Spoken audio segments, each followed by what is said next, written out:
Selamat pagi untuk kita semua.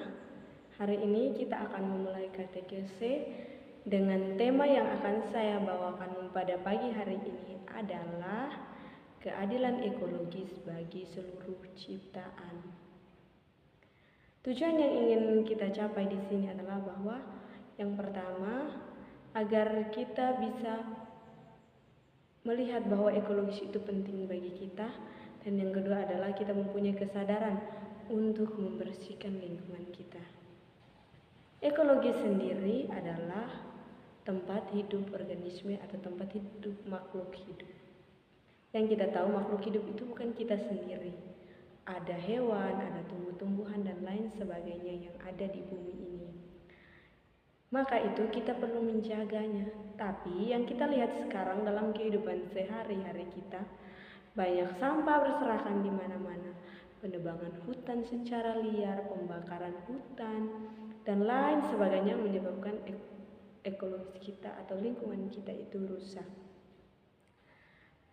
Nah, maka dari itu kita akan mendalami dan tahu bahwa ekologis itu penting. Sebelum kita memulai pertemuan kita, maka marilah kita awali dengan sebuah lagu pembuka. Oh Tuhanku, kini ku terpesona menyaksikan alam ciptaanmu. Gunung-gunung, halilintar angkasa, saksi nyata keperkasaanmu. Kami memuji kebesaranmu, Juru Selamat penebusku. Kami memuji kebesaranmu, Juru Selamat penebusku. Dalam nama Bapa dan Putra dan Roh Kudus. Amin. Marilah kita berdoa. Allah Bapa dalam kerajaan surga, kami mengucapkan limpah terima kasih atas segala berkat dan perlindungan-Mu, sehingga kami bisa bersama-sama, bisa mendengarkan dan bisa merenungkan sabda-Mu mengenai ekologis. Kami mohon bukalah hati dan pikiran kami, sehingga dengan pendalaman iman yang akan kami dalami sebentar, mampu menyadarkan kami bahwa ekologis itu penting bukan hanya bagi kami manusia, tapi bagi seluruh ciptaan. Semua doa ini kami sampaikan kepadamu melalui perantaraan Kristus Tuhan kami. Amin. Baik adik-adik sekalian yang terkasih, untuk semakin memperdalam iman dan mengetahui bahwa ekologis itu penting, kita terlebih dahulu mendengarkan sebuah cerita agar kita men-sharingkan pengalaman kita dan melihat bagaimana kaitannya antara ekologis dengan kehidupan kita sehari-hari. Saya akan membacakan sebuah cerita. Judulnya Keserakahan Membawa Petaka. Di suatu desa, hiduplah satu keluarga, suami istri yang bernama Ino dan Pita. Mereka memiliki seorang anak yang diberi nama Weren. Keluarga ini sangat dihormati masyarakat setempat karena mereka sangat baik dengan semua orang, selalu berpartisipasi aktif dalam perayaan Ekaristi dan kegiatan-kegiatan rohani di lingkungan tempat tinggal mereka. Selain itu, keluarga Bapak Ino juga tergolong kaya karena memiliki banyak ternak dan tanah yang dipenuhi dengan berbagai jenis tanaman dan pepohonan yang besar. Hasil panen yang melimpah digunakan Bapak Ino untuk menyekolahkan Weren di sebuah universitas ternama yang terletak di sebuah kota besar dengan maksud agar Weren kelak bisa untuk mengembangkan usaha miliknya. Di kota itu Weren mendapat banyak teman yang kebanyakannya adalah pengusaha-pengusaha kaya. Pergaulan yang luas dan mau bergaul dengan siapa saja sangat mendukung dia untuk bergaul dengan mereka. Karena pergaulannya dengan para pengusaha itu membuat Weran terobsesi untuk membangun perusahaan besar di tempat lahan milik ayahnya. Obsesinya menjadi kenyataan. Ia menyelesaikan studinya. Kini lahan perkebunan ayahnya yang dulunya dipenuhi dengan tumbuhan dan pepohonan dibabat habis untuk membangun pabrik milik Weren. Selain itu, ia juga menjual beberapa lahan milik ayahnya kepada teman-teman pengusahanya.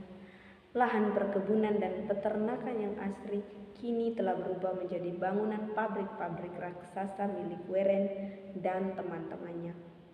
Lingkungan yang dulunya terlihat indah dengan alam yang subur, kini rusak sudah. Tidak ada lagi kicauan burung di dahan-dahan pepohonan yang hijau. Yang ada hanya asap-asap mengumpul dari cerobong-cerobong pabrik. Kekayaan Bapak Ino pun semakin bertambah. Namun ada sesuatu yang berubah. Keluarga yang dulunya terlihat harmonis, beriman, dan baik dengan semua orang, kini telah hilang, diganti dengan keserakahan dan kesombongan. Mereka tidak lagi peduli kepada sesama di sekeliling mereka. Alam lingkungan di tempat mereka terus merintih karena gersang dan kering kerontang. Udara bersih hilang, diganti dengan polusi udara. Nah, setelah kita mendengarkan cerita yang tadi saja saya bacakan, maka ada beberapa pertanyaan penuntun untuk kita menjawab melihat dari teks yang ada. Yang pertama, siapakah Weren dalam cerita tersebut? Kalau dalam cerita teks atau teks yang saya baca tadi, Weren itu adalah anak dari Bapak Ino dan Ibu Novita. Dan ada lagi pertanyaan yang kedua, yaitu apa yang dilakukan Weren saat kembali dari bangku pendidik ke lingkungannya. Waktu dia bersekolah, lingkungan teman-temannya itu sangat luas dan dipenuhi dengan yang namanya pengusaha. Siapa sih yang tidak tergiur dengan yang namanya pengusaha? Jadi pengusaha sukses ya pasti semua mau. Dan di sini Weren terobsesi dengan hal itu. Setelah dia kembali dari studinya, dia mengubah semua lingkungannya. Mulai dari pabrik, hutan-hutan yang ada di situ, dia gusur landas habis. Lalu dibangunnya pabrik. Terus apa akibat dari keserakahan keluarga Bapak Ino? Yang pertama, ya di sini yang kita lihat bahwa lingkungannya rusak. Dan yang kedua, tidak ada lagi kepedulian terhadap orang-orang di sekitar. Yang pertanyaan yang keempat, pesan apa yang dipetik dari cerita di atas untuk kita kaum muda Katolik? Baik, menurut saya di sini pesannya bahwa walaupun ruang lingkup kita itu luas dan mungkin kita bergaul dengan orang-orang yang berada, memang kita juga punya keinginan untuk hidup seperti mereka. Tetapi kita harus pintar-pintar mengolah, bukan saja mengolah pikiran, mengolah tingkah laku, tapi mampu mengolah lingkungan sekitar kita. Sehingga apa yang kita lakukan itu berdampak baik buat kita dan sesama. Jangan sampai kita merusak lingkungan kita. Walaupun itu memang milik kita, tetapi ada banyak organisme atau makhluk hidup yang hidup di sana. Maka itu kita harus mempunyai kesadaran bahwa lingkungan kita itu sangat penting. Maka itu kita harus pintar-pintar menjaga supaya suatu saat kelak nanti lingkungan itu berguna juga atau bermanfaat bagi kita. Di lingkungan itu kan bisa tersedia misalnya oksigen, itu sangat bermanfaat bagi kita. Nah, jika lingkungan kita sudah rusak, pasti dampaknya akan kembali kepada kita. Bisa juga kalau lingkungan rusak itu bisa menyebabkan apa ya? Mungkin bisa penyakit, mungkin kita bisa kekurangan air, pokoknya segala hal yang ada. Dan sekarang kita masuk ke langkah kedua, yaitu menggali akar masalah. Nah, pertanyaan pertama, apakah kisah keluarga Ino juga ada di sekitar kita atau mirip dengan cerita tadi? Mungkin ada sih, ada, pasti ada di sekitar kita. Bukan diri kita sendiri, tapi pasti ada di sekitar lingkungan kita, itu pasti ada saja lingkungan sekitar. Mungkin tidak bisa mirip-mirip dengan keserakahan weren atau mungkin pembangunan perusahaan, tidak, tapi mungkin ada sesuatu yang mungkin bisa merusak lingkungan kita, misalnya pabrik-pabrik, misalnya penebangan hutan ataupun lain sebagainya. Yang kedua, mengapa hal itu terjadi?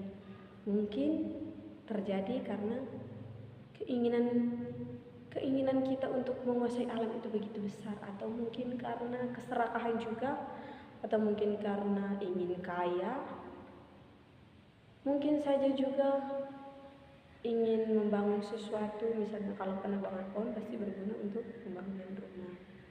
Dan yang ketiga, apakah yang harus kita buat sebagai OMK atau orang muda Katolik? Misalnya ada penebangan hutan, kita sebagai OMK harus mempunyai prinsip dalam hati, dalam diri untuk melakukan reboisasi atau penghijauan atau penanaman ulang. Misalnya kalau pembuangan sampah, kita sebagai OMK harus punya kesadaran. Untuk apa? Untuk membersihkan lingkungan. Karena apa? Kita ini sebagai generasi penerus, generasi yang mungkin bisa memajukan bangsa kita.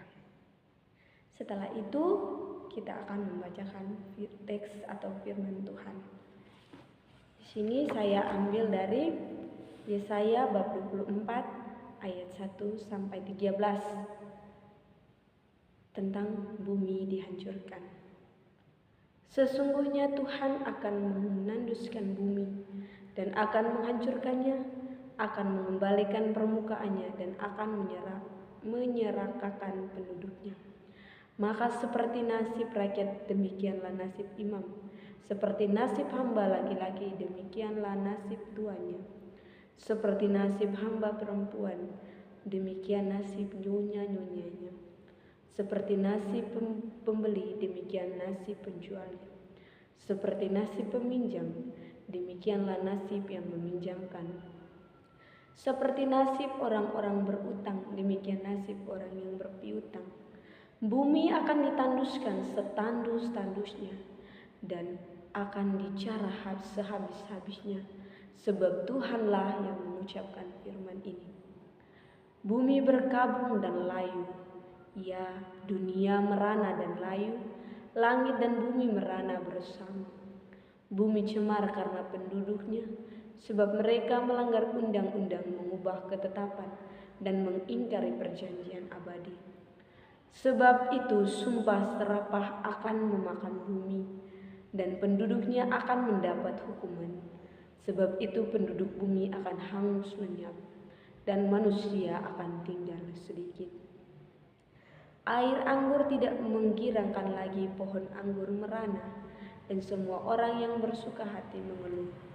Kegirangan suara rebana sudah berhenti, keramaian orang-orang yang beria-ria sudah diam, dan kegirangan suara kecapi berhenti. Tiada lagi orang minum anggur dengan bernyanyi, arak menjadi pahit bagi orang yang meminumnya. Kota yang kacau riuh sudah hancur, setiap rumah sudah tertutup, tidak dapat dimasuki. Orang menjerit di jalan-jalan karena tiada anggur, segala sukacita sudah renyah. Kegirangan bumi sudah hilang, yang terdapat dalam kota hanya kerusakan. Pintu gerbang telah didobrakkan dan runtuh. Sebab beginilah akan terjadi di atas bumi, di tengah-tengah bangsa-bangsa, yaitu seperti pada waktu orang mencolok buah zaitun, seperti pada waktu pemetikan susulan, apabila panen buah anggur sudah berakhir. Demikianlah sabda Tuhan, syukur kepada Allah. Mungkin dari Yesaya bab 24 ayat 1 sampai 13 ini ada kaitannya dengan cerita tadi, di mana bahwa dengan keserakahan manusia, dengan melihat perkembangan-perkembangan yang ada, manusia menjadi ingin akan kekayaan yang hanya seharusnya menjadi sesuatu yang membanggakan, namun karena keserakahan dan mungkin karena keinginan manusia yang begitu tinggi, akhirnya bumi hancur. Setelah kita mendengarkan atau membaca kitab suci tersebut, maka ada beberapa pertanyaan penuntut. Yang pertama, apa yang terjadi di bumi? Apa yang terjadi dalam kitab Yesaya bab 24 ayat 1 sampai 13. Di sini kejadiannya bahwa Yesus akan menghancurkan bumi karena apa? Karena kerusakan, karena manusia itu sendiri yang tidak menjaganya. Maka itu kita langkah berikutnya, kita akan merencanakan aksi nyata kita pada kali ini. Mungkin dari saya untuk adik-adik, bahwa saat kita berjalan atau mungkin makan ale-ale atau makan makanan ringan apa saja, jangan buang sembarangan, buanglah pada tempatnya agar kita bisa menjaga ekologis kita. Untuk apa? Bukan untuk makhluk atau mungkin bukan untuk jalan raya saja, tapi untuk kita manusia, untuk menjaga lingkungan kita agar tetap asri, tetap indah, supaya kelihatannya indah, cantik, supaya kita bisa mendapat banyak keuntungan dari alam kita sendiri. Setelah kita membaca cerita, mendengarkan sabda Tuhan dan merencanakan aksi kita, marilah kita menyampaikan doa-doa permohonan kita. Bagi para pemimpin gereja, ya Bapa, semoga para pemimpin gereja kami tetap tabah dan sabar dalam menghadapi umat-Mu dan membantu umat-Mu untuk membuat perubahan ekologi yang lebih baik. Marilah kita mohon, kabulkanlah doa kami ya Tuhan. Bagi para pejabat pemerintah, ya Bapa, semoga pejabat pemerintah mengeluarkan peraturan yang baik untuk menjaga ekologis kami agar ekologis kami tetap terjaga. Marilah kita mohon, kabulkanlah doa kami ya Tuhan. Bagi kita semua yang ada di sini, Bapa, ya Bapa, semoga kami mampu menjaga ekologis kami dengan memperhatikan lingkungan sekitar kami agar tetap terlihat indah dan asri. Marilah kita mohon, kabulkanlah doa kami ya Tuhan. Setelah kita menyampaikan doa-doa permohonan kita, marilah kita satukan semua doa itu lewat doa yang diajarkan oleh Kristus sendiri kepada kita. Bapa kami yang ada di surga, dimuliakanlah nama-Mu, datanglah kerajaan-Mu, jadilah kehendak-Mu di atas bumi seperti di dalam surga. Berilah kami rezeki pada hari ini dan ampunilah kesalahan kami, seperti kami pun mengampuni yang bersalah kepada kami. Dan janganlah masukkan kami ke dalam pencobaan, tetapi bebaskanlah kami dari yang jahat. Amin.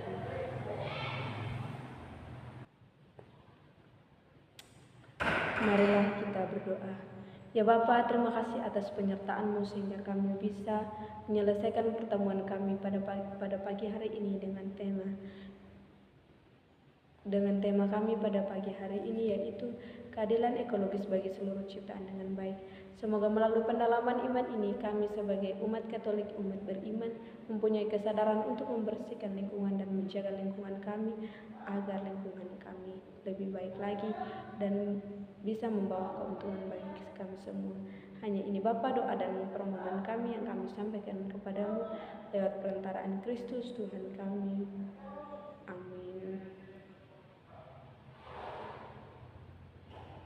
Marilah kita bersyukur kepada Tuhan Maha Pencipta, Maha Penyayang, atas segala anugerahnya yang limpah-limpah tiap hari. Tuhan memelihara setiap orang, yang baik dan yang jahat, tanpa perbedaan. Marilah kita bersyukur kepada Tuhan Maha Pencipta, Maha Penyayang, atas segala anugerahnya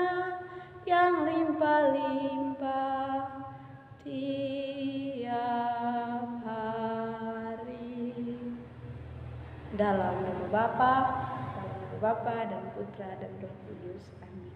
Terima kasih teman-teman atas partisipasinya. Mohon di like, subscribe, dan jangan lupa komennya.